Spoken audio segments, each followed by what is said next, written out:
kami, hari ini kita akan membahas hal-hal menarik mengenai pendekatan interdisipliner. Dengan saya, Ainsha Desi, dan ditemani oleh mahasiswa PBSI Universitas Ahmad Dahlan yang bernama ada Adela Puspitasari. Say hello dulu dong. Halo, hai. Terus ada Hesni Desalvi. Say hello-nya dong. Hai. Ada Dwi Handayani. Say hello-nya dong. Hai. Dan ada yang terakhir, ada Naima.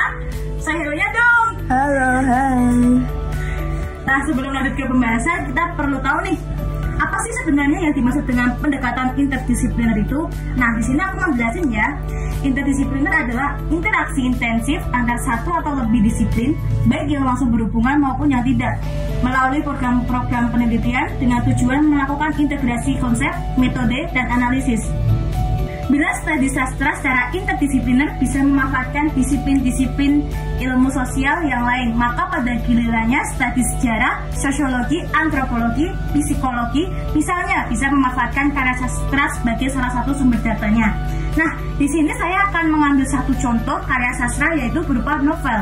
Dalam bincang ringan ini, kita akan mengulas artikel yang dibuat oleh Bapak Fathul Muin. Dalam artikel tersebut, Bapak Fathul Muin membandingkan dua novel, yaitu novel Di Kaki Bukit Cibalak karya Ahmad Tohari dengan novel Natif Sun karya Richard Wright, sesuai dengan kajian interdisipliner. Nah, menurut pemahaman kalian nih, artikel yang dibuat Bapak Fathul Muin ini mencakup aspek apa aja sih, dan penjabarannya tuh bagaimana sih? Baik, jadi saya akan menjawab pertanyaan dari Mbak Anissa Desi. Jadi, dalam artikel tersebut mencakup dua novel yang dibandingkan, yaitu novel Di Kaki Bukit Cibalak dan juga novel Natif Sun. Dua novel tersebut mencerminkan fenomena yang terjadi dalam kehidupan manusia, seperti dalam novel Di Kaki Bukit Cibalak yang menceritakan suatu hubungan kepala desa dengan masyarakatnya. Menurut pandangan Bapak Fathul Muin, terdapat perspektif politis dan juga ajaran agama.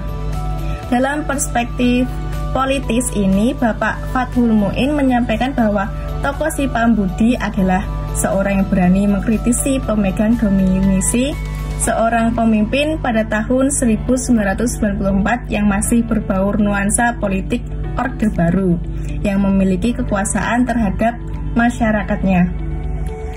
Oke, itu dari perspektif politis ya. Terus bagaimana sih dengan perspektif ajaran agama sendiri menurut artikel yang ditulis oleh Bapak Fathul Muin? Baik, saya akan menjawab.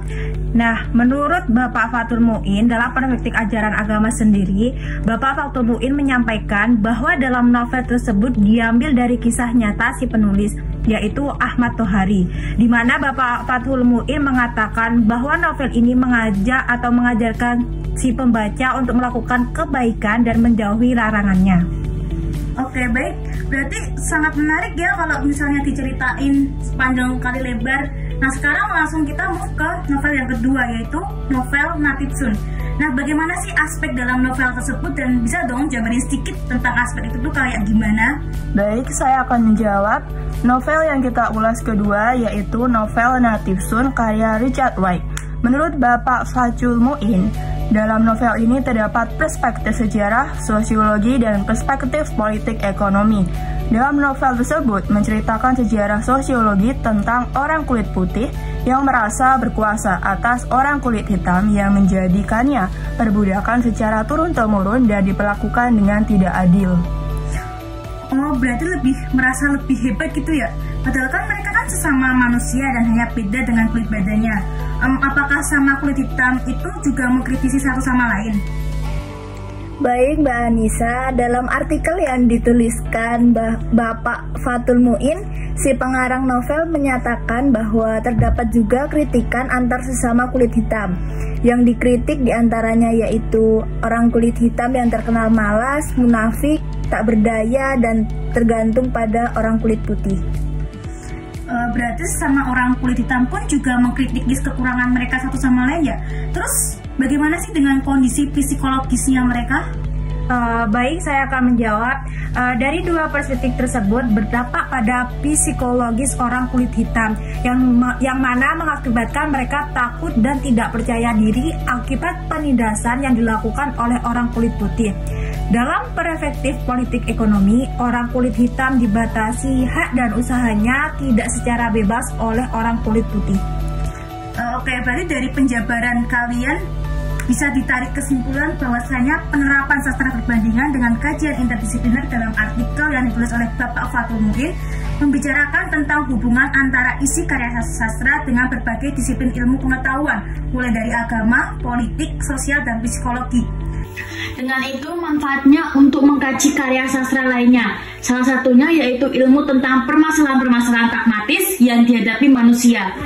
Nah, selesai juga perbincangan dengan saya dengan mahasiswa PPSI Universitas Ahmad Dahlan tentang kajian interdisipliner dalam sastra perbandingan. Kami pamit undur diri, lanjut part 2 pada aja ya. Oh iya, bagi teman-teman yang mau membaca lebih lengkap tentang artikel Bapak Fathul Muin ini bisa dicek tulisan bawah ini ya. Kalau enggak, tab di kolom deskripsi. Bye bye, see you next time. Wassalamualaikum warahmatullahi wabarakatuh. Bye.